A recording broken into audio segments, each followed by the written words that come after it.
Hello and welcome to the Season 17 finale here at Literary Gladiators, the show where we discuss and debate literature in all of its forms. If it's written work, it's game. Let's meet the panel. Hi, I'm Larry.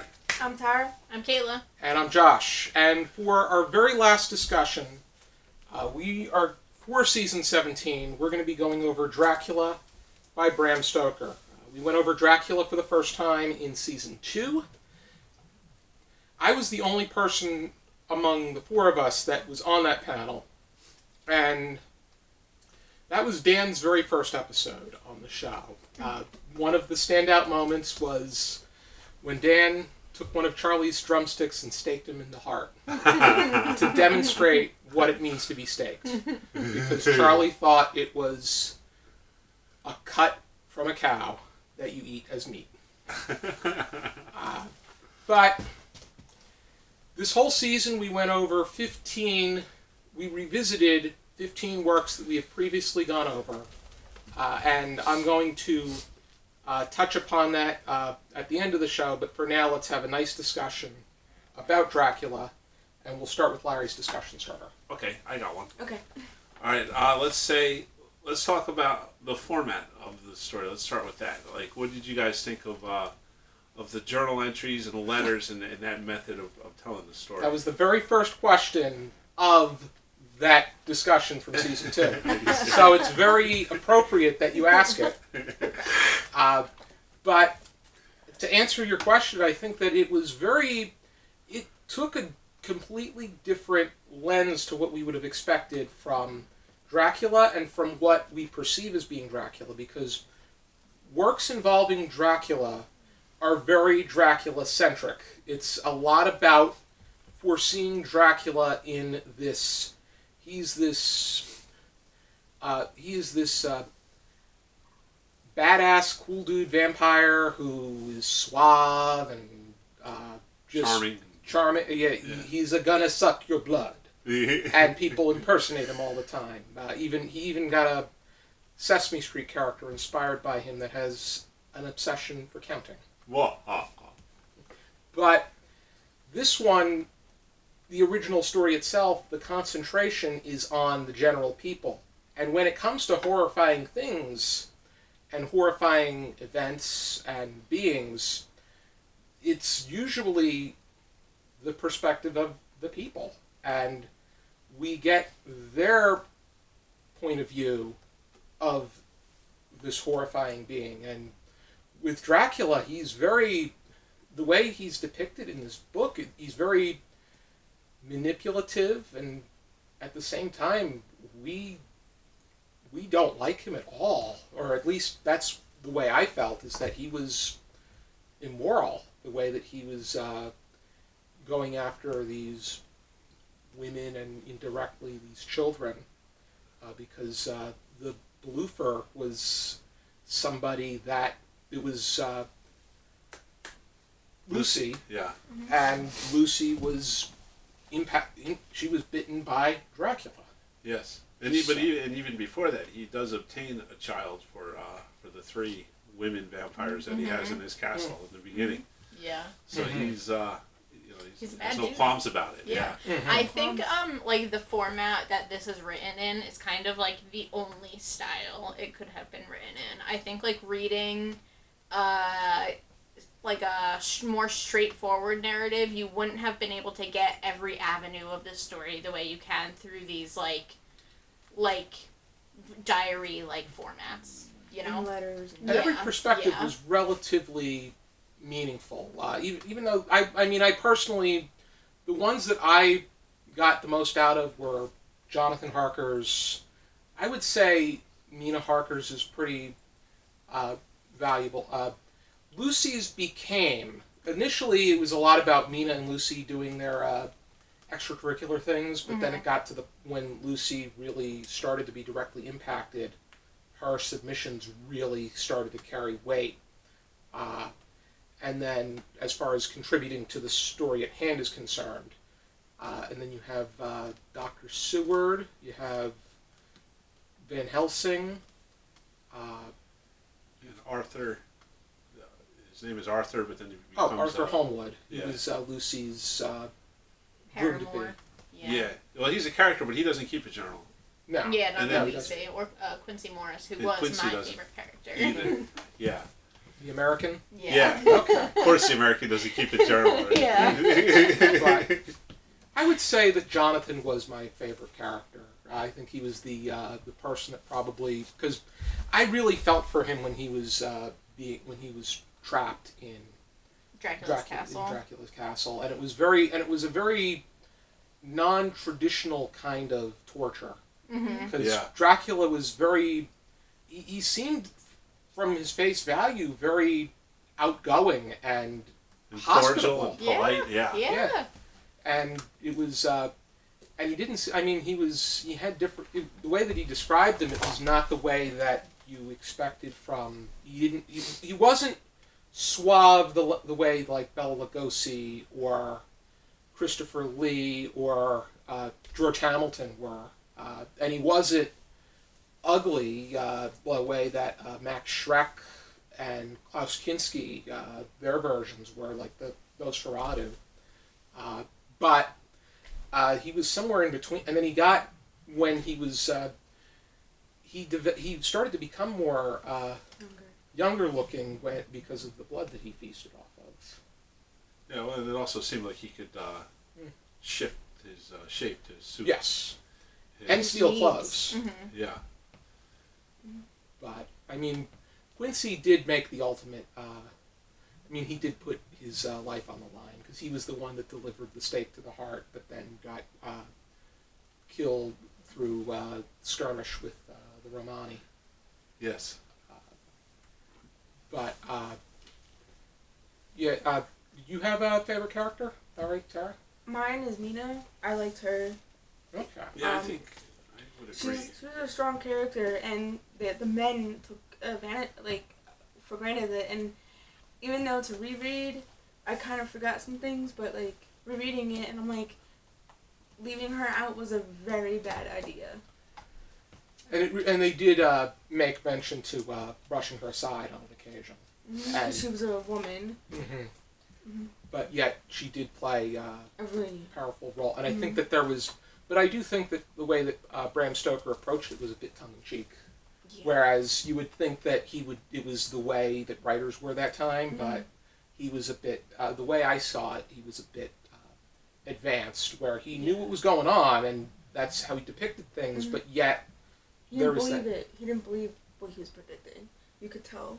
Like, he didn't, like, yes, if that's how the life was, but I think if he did have, I don't remember the documentaries, but if he did have a wife, I think he privately viewed her as an equal, privately, in his own home. That's what I get from reading it the first time, and now. It did seem like they did play, they were very, I think there was a very, it felt like an ideal marriage, that they were very, They worked together. they a worked lot. together, and they worked together well, because she helped bring him back to form, she helped him recover, and then the other way around. Yeah. For Yeah. me, she's written as an ideal woman. Like, she's perfectly humble. She knows the role. She knows what's expected of her, and she respects it, even though she has qualms about it at certain points. And she just, is she's totally feminine, submissive, and very well written. And also, she's of great help and support to the male characters. So, as far as being, ideal, she is the ideal woman as far as the story goes, in my opinion. And yet, at the same time, she's written so well, and all the characters are. Yes. And that is really, the testament of this story, I think, is that the characterization is so believable and well done, and I think that is the strongest point and the strongest part of the story. That and the balance between the humanistic literary way of going about this event, making it sound like it could actually happen, but yet blending it in with the supernatural aspects too, and and then also the incorporation of the folklore as far as vampires are concerned, where the one thing that was omitted, or the one thing that didn't come out yet, was that vampires were affected by sunlight. That debuted in Nosferatu in 1922. But here, you did have they can't see the reflection, they don't respond well to garlic, Crucifix. the crucifix, the wafer. Even though he couldn't travel over water. He had to be invited, Yeah. but yeah. only the first time. Yeah. And by anybody. And the blood part, his attraction to blood is first seen in this case when Jonathan Harker's shaving, and he cuts himself. In the original, I'm not sure how it was. I don't even know what the structure was like in the other ones, to be honest. But I know in Nosferatu, he cut himself trying to cut bread, and Nosferatu is. Or Orlok is blood, your precious blood, and then corners him into the wall, and just and then he says something else about something pertaining to vampires, but it's just the way that everything is approached, and it just was really. I'm really happy that I reread this, because I got a lot out of this reread. Yeah, I had read half of it a few years ago and then didn't get to finish it, but I was glad that I did this time. Although I do find that the second half is a little less compelling than the first half. I kind of agree. I feel like the first half of it, I was like, yeah, this is fun, let's go. And then the second half, I was a little bit more like, all right, let's get the show on the road here, people. I think it started exciting because the first part was strictly Jonathan Harker and his visit to Dracula's castle. Even beyond that, though, I would go all the way up until the point where they start hypnotizing Mina. When they start hypnotizing her, I think that's when it starts to lose it a little bit for me, because then it just becomes about the hunt, and all those details are a little.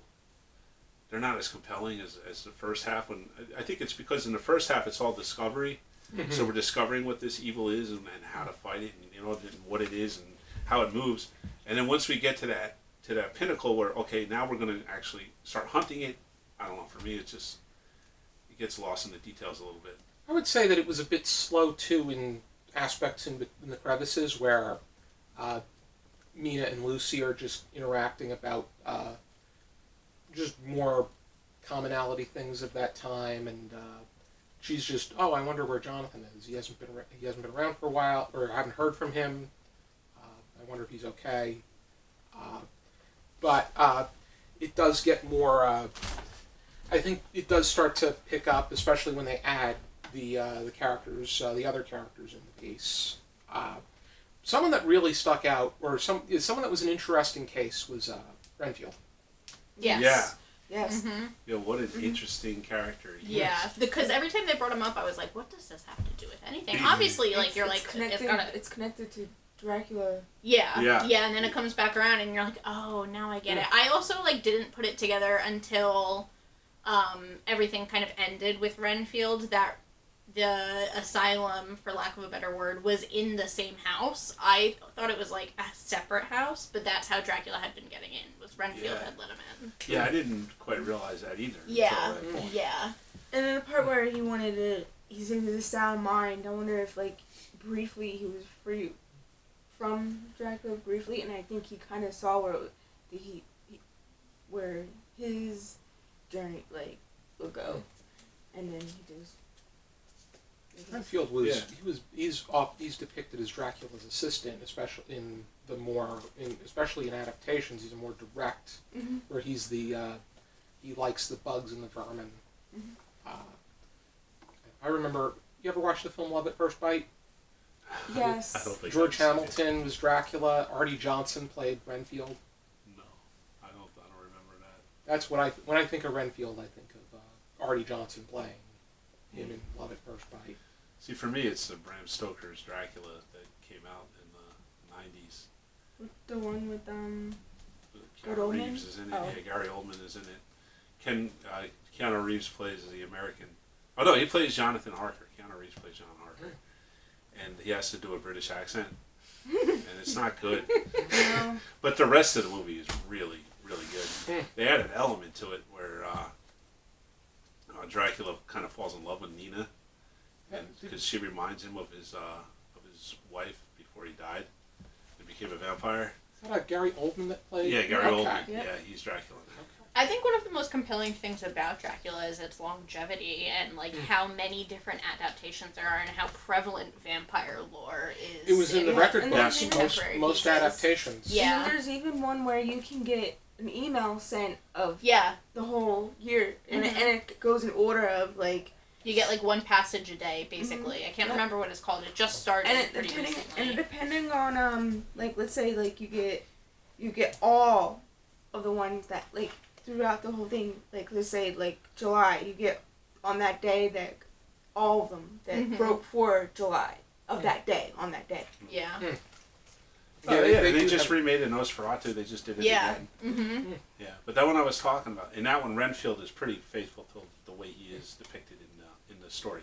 Most elements are, except what I brought up.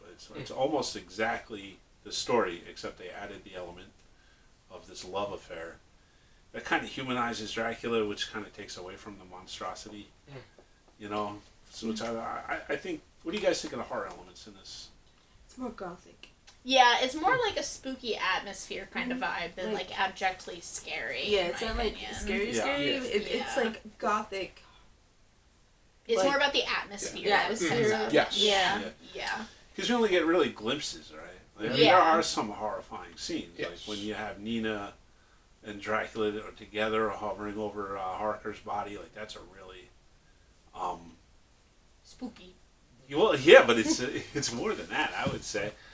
I mean, you know, we've been so desensitized to horror. I think that it's Depends on what scares you. Like someone could say like Dracula, they could be like what they call like a huge scary cat, and then say this is the scariest thing, but for someone else who like let's say, the Stephen King book might be like super scary for that, not super scary for them. Like, well, you know what I mean? Stephen King was his Salem's Lot is highly inspired by this Dracula. I think, namely Nosferatu. And on the topic of Nosferatu is actually mentioned in this book. It's a term that means undead in Eastern European. yeah. And another thing that stuck out was this. My book here is 382 pages. The first time they mention the word vampire is on page 159. Huh. So it's very interesting that they work their way up to who That or one. what Count Dracula is. Yeah, they kind of Yeah. like ease you into it, and I guess that's like because of the time period, right? Like the time period had like it was a more conservative time. There wasn't as like widespread supernatural stories, I guess. So I guess they kind of like slowly introduce you to the idea of vampire. Yeah, and it's very self-consciously that way as well. Because Yeah. you have Van Helsing talking to that other doctor, I can never remember. Seward? Yeah, Seward. And he's like, you know, you gotta believe me, you know, but I don't want to say it yet because I know you're not gonna believe me. So, you know, Yeah. it's like, he's very Van Van self-conscious. Helsing was And all- Seward's supervisor. And I think Yeah. Yeah. I think what was most interesting is that Van Helsing didn't really have a journal entry until one of them couldn't. Until Mina couldn't, like, she wasn't. Yeah, she was went too until sick. she couldn't do anything. So he was her voice, Oh, yeah, and, toward the and end. that I thought that was interesting, but like to know that he like you only heard like got Van Helsing through other perspectives. I felt like he had a couple submitted journal before entries. that. Yeah, I thought he not talked many, though. before. Not many. It was But more there are a couple. Seward, but I still think Van Helsing had more to say beyond being Mina's voice. I think it was somewhere out, like it wasn't a lot, but like only when it was needed. It wasn't like He wrote some letters, I think. it was toward a the end. letter. Oh, you know what? but You're letters. right. Yeah. But I'm talking about like actual journal entries. Yeah, you're right. Okay. Because the letters are, I find the letters different. I'm talking about all of them have a journal. I think every voice, every That's a good submission point. is He didn't important have a though, journal. because No, yeah, especially you're like Renfield had a phonograph that Yep. he submitted too. Yeah, but that's also journaling too. Yeah. But I don't. And there was letters with Van Helsing, but he didn't journal really or do the voice journal I mean, if somebody wants to do an accurate biography of you, they probably would refer to journals and letters and find out information, and Yeah. that would be Yeah. So is this crucial really? and important. So that being said, is this really Dracula or Van Helsing conquering Dracula eventually, finally? What about Van Helsing? I said. So what you said to add on to it, is it actually a story of Dracula, or is it Van Helsing finally getting the villain? That's because, I mean, the story is told completely through other people's perspectives, and you don't get Dracula's perspective aside from what people, like Jonathan Harker talks about encountering him, and other people have brought him up as legend and what they do when they confront him, because they confronted him once before, but he got away, and then they finally get him at his castle at the end. But I'd be interested to know how much is of the vampire folklore was that Bram Stoker was actually borrowing from before to create this character, or if it's all original. he had borrowed from a few, or he was at least inspired from a few sources. The Vlad the Impaler was the common one, but I recently saw that it wasn't necessarily a direct influence. I'd have to double check, but Yeah, and he's not a vampire. You know what I mean? A lot of vampire lore is based on Vlad the Impaler, though. Yeah. Yeah. Because he was Yeah. very, He was so violent. yeah. I think, though, kind of going off of what you said, vampire lore, or they haven't always been called vampires, but, so many cultures have lore about, blood-sucking humans. And I think that, that's another compelling, interesting piece of that, is that, vampires have kind of been around, or the idea of them, forever. Yeah. So it's just interesting to see it all finally put down. Yeah, and really well done. yes. Yeah, I agree. I mean, it's definitely a capturing of the most evil things that you could think of, preying on women and children, like you mentioned in the first place. I mean, that is, it's the worst. So. Yep. Alrighty then. Do we have any thing that anybody else wanted to bring up? Just one more thing that this is not my idea, but it's something that I've heard and I like it a lot. It's how the vampire is kind of an antichrist, in that where Jesus Christ died and gave his blood so that others may have eternal life. The vampire takes the blood of other people so that he could live forever. So it's kind of like an inversion of the Christ figure. That's actually really interesting. It is, I'm not right? religious at all, but I like that idea. That's kind of an interesting idea. I did see a lot of religious reflection, especially Christianity, because they do make mention to their, not devout religious faith, but mainstream religious faith, the one that people somebody that says that they believe in God and they observe the occasions, but they don't necessarily go to church and follow the rules all the time. Yeah, well, it's like that old saying, there's no atheist in a foxhole. Mm. So as times become more desperate, people tend to look to God more.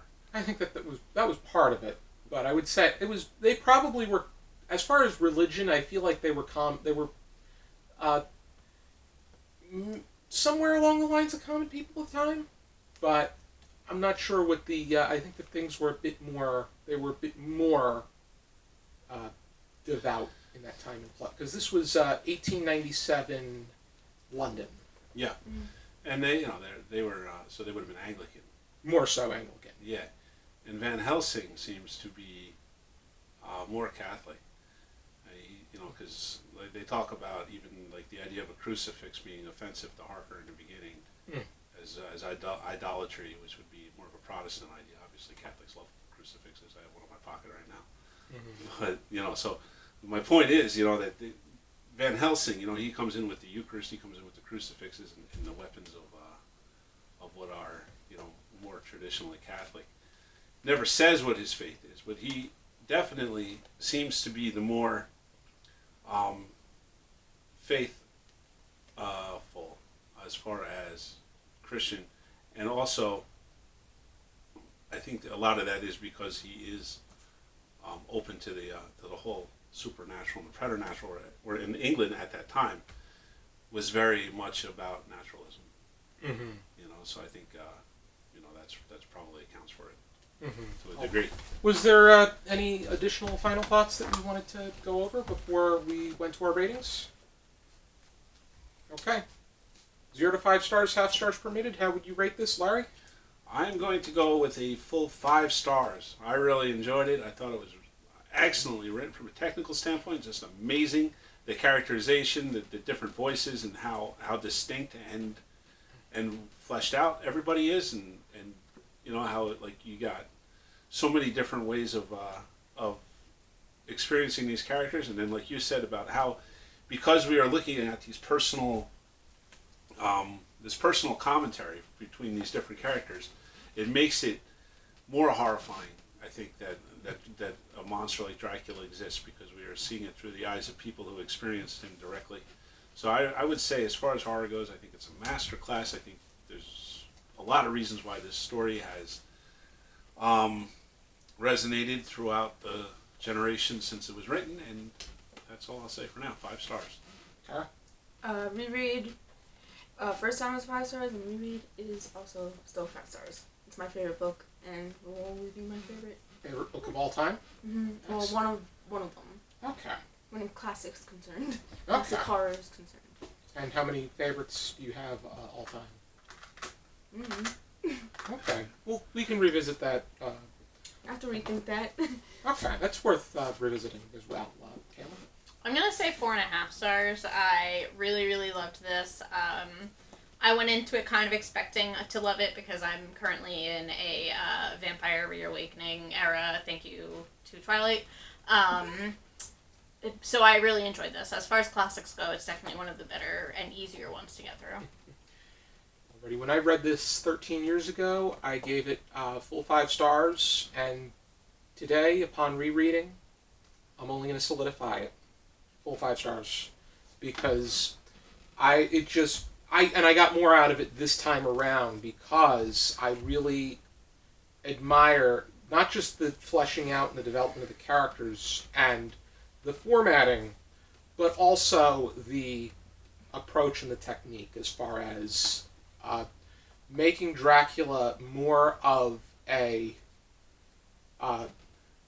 distantly standing figure of horror rather than a center of attention figure that commanded the story. In a way, he did, but yet it was from the perspective of the general people, which I think we could.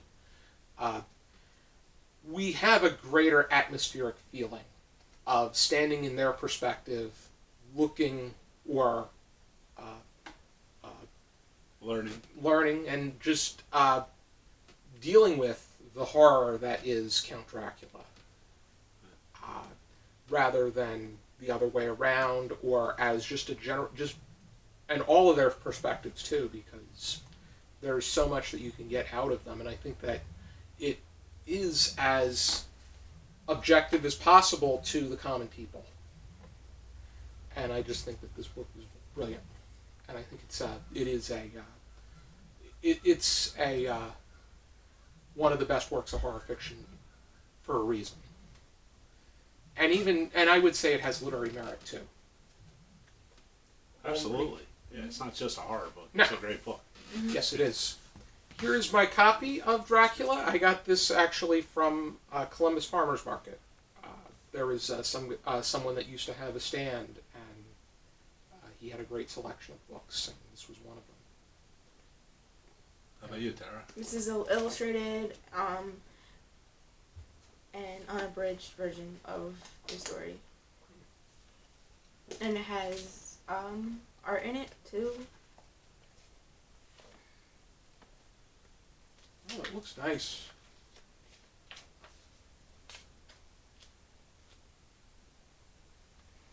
Huh. That's interesting. Right down there, where it's morbid, but the one of the ship when they find one of the guys on the ship. The meter? Mm-hmm. Okay. Yeah. So there's like it's pretty cool. Some pictures I don't want to show because they're spoilers. So Yeah, it's a discussion. It's subject to spoilers. And here's my bookmark that I used for this one. It was Sarah Zorns made this for me for Christmas one year. But first of all, I want to thank everybody that took part this season on the show. I wanted to make sure that I wrote it down so that I didn't miss anybody. We had 12 people take part on our panel this season. I want to thank the 3 new people that took part. Crystal, Aiden, and Allie. All 3 of them did a great job. This was their first season. Tara, who's in her 3rd season on the show. I want to thank Dominica, who is on her 4th season being involved in the show. She mainly did work behind the camera and with editing. But she came back for our discussion of A Wrinkle in Time and did a great job. I want to thank Cindy, who finished her 6th season of the show. Kaila, who is finishing her 11th season, which we said a few weeks ago that she now has the record for the female that has been on more seasons than anybody else, and is in 6th place as far as most seasons is concerned. I want to thank Ari, who completed his 15th season. Larry, who also, you just completed your 15th season. Dan, who completed his 16th season. And Charlie, who completed his 17th season. He and I are the only 2 people that have been on all 17 seasons of the show.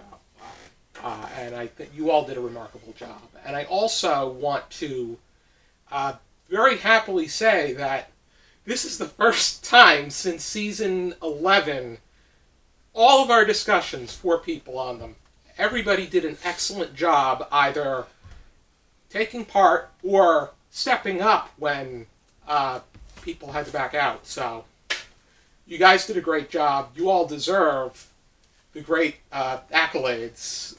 So well done. Thank you. And on behalf of all the participants, Josh, the same to you. Thank you very much. We wouldn't have this if Yeah. it wasn't for you. Yeah, we love this show, and we love taking part in it, and that's why we continue to do it year after year. And, like I was saying off camera a little while ago, I don't know how many of these works I would have ever gotten around to reading if it wasn't for this show, so I am eternally grateful to you for that, and for all the friendships also that you have that you've given us. Pleasure's mine, and I just love doing this because of the people taking part. Not just what happens on the camera, but behind the camera too. And it translates into great footage on the camera too. It's just amazing just to be able to meet up with everybody and talk, eat, and then film. And it's just I enjoy doing this. I never want to stop doing it. I hear you. I second that. Yeah, me too. Already. Be sure to join us for an 18th season of Literary Gladiators. We will be filming it by the time this discussion is up, and it should be up very shortly. And for now, and as always, we encourage you to keep reading.